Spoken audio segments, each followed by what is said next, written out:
Hey y'all, it is Sarah, and if I can count correctly, it is the end of week 19 on remote year. Nuts, we're getting kind of close to halfway, which I think will be like 26, something like that. Yeah, so that's wild. Halfway through, we're at the end of our second week in Asia, specifically in Vietnam. For those of you who haven't watched my previous ones or just checking this one out because maybe you're thinking about remote year or found this in some other random way, I am currently traveling the world for a year on a program called Remote Year. Every month we move to a different country, live in one city in that country, usually like the biggest city typically, and live there for 4 to 5 weeks. Remote Year sets you up with an apartment, co-working space, local tour guides, things like that, and you're traveling with the same like about 30 people for the whole year. And I'm recording a video at the end of each week just to kind of capture my mindset and what I was doing and what I was learning and just like the whole journey to see what comes of it. So like I said, this is the end of week 19. We're in our 5th country. First 4 months were Central and South America. Now we are in Asia for 4 months. First country, Vietnam. We're staying in Hanoi. Currently, I am at a beautiful hotel in, we're in Siem Reap, Cambodia actually. So got here yesterday on Sunday night. I'm gonna spend the first half of this 3rd week in Vietnam here in Cambodia. Woke up this morning to see Angkor Wat, which is the biggest reason people come to Siem Reap. Like such a beautiful temple. Got up at 4:30 to see the sunrise there. I was actually going to film my video there, obviously, because I tried to do really pretty backgrounds, but I was just a little too out of it this morning to say anything coherent. But it was beautiful. Definitely go. It's just like wild to think of how that was built 1,000 years ago, preserved even through the like super turbulent times in Cambodia with the recent war. And it's just a really massive, like really well intact temple. So definitely worth doing. Last week we got back from Halong Bay on Sunday where I filmed my last video, and I honestly spent the whole week in Hanoi. I was originally going to do some traveling, but I kind of was feeling like I wanted to just hang out and get a better feel for the city, and I'm so happy I did. Just ate a lot of food, did some like food tours, did a cooking class, did a tour on the back of one of the motorcycles, and just like walking around, obviously working, getting into a little more rhythm there. And I think the city is really awesome. It's a big city. I mean, it ranges how big people say it is, but somewhere between 6 to 9 million people, it seems. And there's just something about the energy there. Like I lived in New York before Remote Year, so I'm coming from a big city, but it's just more, I feel like it's more crazy in the sense that like there's scooters everywhere. People just seem more like alive, less in their own bubble and more just like just more of a vibrant city. Obviously that's also because it's different to me, so I think that makes it feel like more energetic and alive. But also it seems more like approachable. Like there's not like kind of the pretentiousness or the fanciness that happens in a lot of US cities. It's just like, you know, people eating in the small restaurant street corners, people just like living their life in much smaller quarters, much just like more low-key ways than a lot of the big cities in the US. And I really like it. I love the energy. It's really hot. It's like 100 degrees every day though, and like humid, so we're starting to get used to that, I think. Luckily we get air conditioning this month, which we didn't in South America, and I very much appreciate that they gave it to us here. And I think some things that are on my mind this week.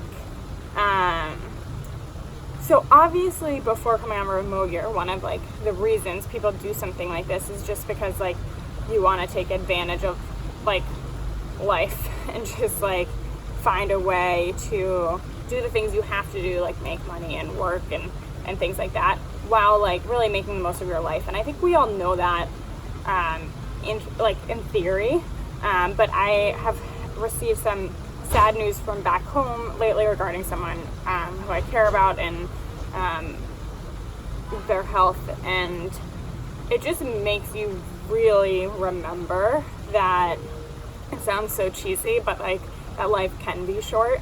I mean, in a lot of cases it isn't, but in a lot of cases it is. And I think, like, to me, it's not really important what is important to you. Like, I don't really care if no one watching this video has any interest in traveling, working remotely, being like a digital nomad. Like, I'm not here to tell everyone that they should do remote year and do what I'm doing, but like, what's been on my mind so much this week is, or really the last couple of days, is how grateful I am that I took the leap to do what I wanted to do. It happened to be this. It could have been anything else, but you just gotta do what feels right to you. And even if it doesn't feel right to other people, like, I feel like the hardest part of remote year was the initial decision and the like days leading up to it and the like unknown and that. But like, now that I'm doing it and traveling and living without a home and without belongings, like, for me it's not hard, I think, because I know it's what's right for me. Like, it just aligns so much. I feel so comfortable doing it. It aligns so much for me. Like, I don't feel like I'm missing out on things just because, like, I know this is what I don't want to say meant to be doing, because I feel like that's like really loaded statement, but like, I just know that this is what I want to be doing. Like, I don't have any regrets. And so that feeling, I think you can only get when you're doing something that's right for you and that really aligns with you, not with other people. And like, coming into this, I definitely had stresses where it's like, okay, I'm first like leaving New York City and all these like awesome career opportunities, and am I going to be taking a step back in my career by trying to get a remote job, or maybe freelancing, or maybe having to settle for something different that will let me do different work. And like, so that was like a pressure that is definitely external pressure that gets put on you, because it's like, oh, how horrible would it be to take a step back in your career? But like, maybe, first of all, I didn't have to, which I can talk about in a different video. And second of all, even if you have to, who gives a shit? Because like, all that matters is you're doing what's important to you. And just because careers are easy to compare against each other and measure externally, and somehow it's become an important benchmark for our society, doesn't mean that needs to be what's most important to you. So if what's most important to you is travel for a year, who gives a shit if you're taking a step back in your career? Because that's not what's important to you. Like, you need to measure based on what's important to you, not based on everything that everyone else is going to ask you.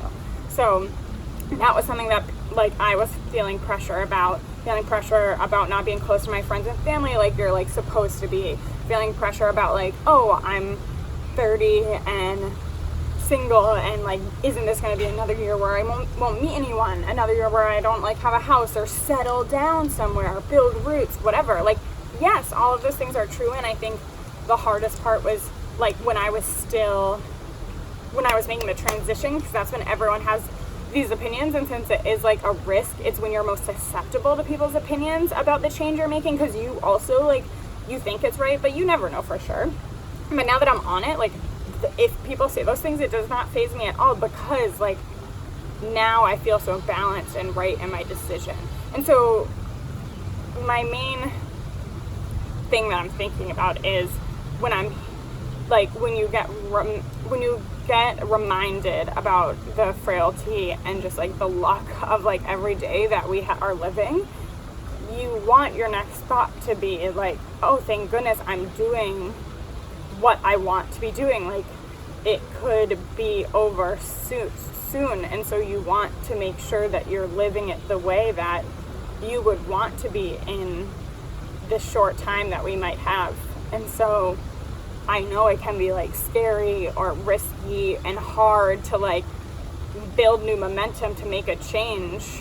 If you feel like there needs to be a change made, like moving, traveling, making a career change, getting a new job, like starting a new relationship, ending a relationship, reaching back out to someone who you've been on bad terms with in your life, or like maybe actually it is no change and physical change, and maybe it's just a mental change of actually accepting, like, maybe you are perfectly happy with your life, but you feel compared to other people, it's not good enough, you're not doing enough. And maybe all you need to do is make a change in your mental acceptance of yourself, because maybe you are actually fully happy.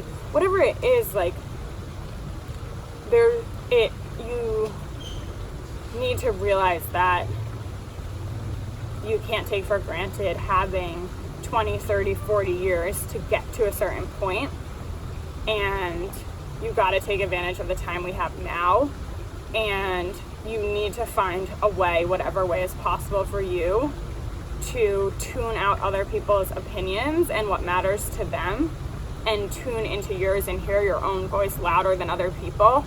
And when the times that you don't, because we all have times where we are insecure, you need to find the reminders to push through those, and do that, because this is like the best decision I ever could have made. And if I had any little slip of confidence along the way, I might not have done that, and it just would have been such a missed opportunity for my life. And I just want everyone to feel the inner confidence in themselves to be able to do whatever their version of right for them is in their life. That's what I'm thinking about in week 19. So thanks for listening to my longish video this week. I am, like I said, in Cambodia this week, and then heading back to Hanoi. So next time you hear from me, I will be somewhere else in Vietnam, most likely, talking about week 20, heading into our last week, and after that going to Thailand. So catch you then. Hope you have a good week. See you at the end of week 20. Bye, guys.